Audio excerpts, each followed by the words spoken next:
Vážená komise, vážení diváci, mé jméno je Táňa Dohnalová a dnes jsem si pro vás připravila krátké shrnutí týkající se mé středoškolské odborné činnosti na téma syntéza nanočástic mědi na uhlíkové matrici pro udržitelnou produkci acetaldehydu. Zajímali jsme se produkcí acetaldehydu, jelikož acetaldehyd je prekurzor pro výrobu butadienu, který je součástí většiny plastů, se kterými se denně setkáváme.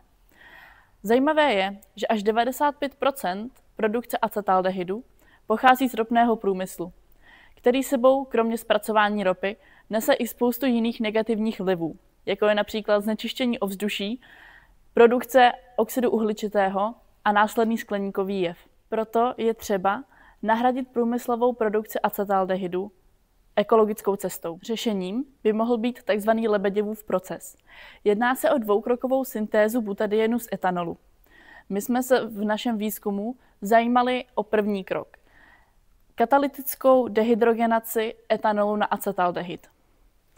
Výhodou této reakce je, že v budoucnu by se pro ní mohl využít tzv. Bioetanol, který se získává fermentací rostlin. Další výhodou je, že vedlejší produkt je vodík. Snažili jsme se připravit funkční katalyzátory na bázi nanočástic mědi, které jsou na uhlíkové matrici. Jako prekurzor pro tyto katalyzátory jsme si zvolili tzv. MOFy, neboli organokovové sítě, které mají tu výhodu, že jejich vlastnosti se dají ovlivnit volbou prekurzoru. Pro tuto reakci jsme si zvolili 5 prekurzorů, z nichž 2 jsou nadopované dusíkem. První z těchto prekurzorů vznikl nitrací kyseliny tereftalové, druhý redukcí kyseliny nitrotereftalové. Z těchto 5 prekurzorů byly anorganickou syntézou připraveny tzv. MOFy, které byly nadále podrobeny pyrolýze při teplotě 700 stupňů Celsia. Tak vznikly naše katalyzátory.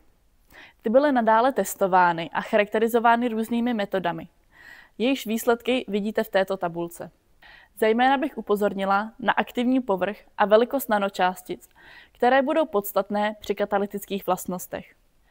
Nejlepším katalyzátorem se ukázal být katalyzátor připravený z nitrotereftalové kyseliny. Jehož infračervené spektrum prokázalo přítomnost nitroskupiny v nepyrolizovaném vzorku.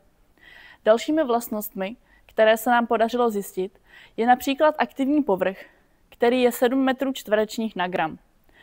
Charakteristiky pyrolizovaného vzorku nám ukázaly, že pyrolízou se aktivní povrch zvětšil až 10krát. Další metoda, rentgenová difrakce, nám prokázala přítomnost krystalických fází mědi a oxidu mědného, který vznikl oxidací vzorku na vzduchu.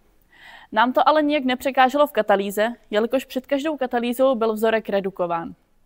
Zde vidíte snímky ze skenovací elektronové mikroskopie. Na nichž je patrná, řekla bych až pavučinovitá struktura našeho katalyzátoru.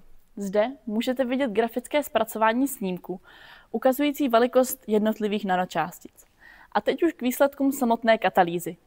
Katalýzu jsme prováděli při 3 teplotách. 220 stupňů, 255 stupňů a 290 stupňů Celsia. Přičemž nejstabilnější byly naše katalyzátory při teplotě 255 stupňů Celsia. Nejaktivnějším katalyzátorem byl vzorek připravený z aminotereftalové kyseliny, zatímco nejstabilnější byl katalyzátor připravený z nitrotereftalové kyseliny, o kterém jsme již mluvili dříve. Dále bych zmínila výsledky selektivity na acetaldehyd a hlavně výtěžky acetaldehydu.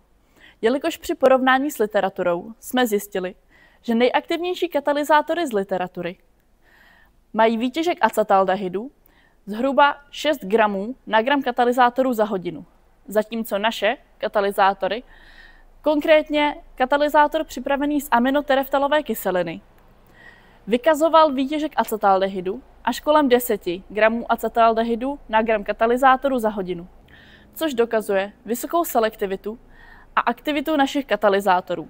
Zde vidíte výsledky testu katalyzátorů při 325 stupních Celsia. Při této teplotě docházelo k syntraci nanočástic a tudíž poklesu jejich stability. Je zde ale patrná vyšší stabilita katalyzátoru připraveného z nitrotereftalové kyseliny. Na závěr bych chtěla shrnout náš výzkum.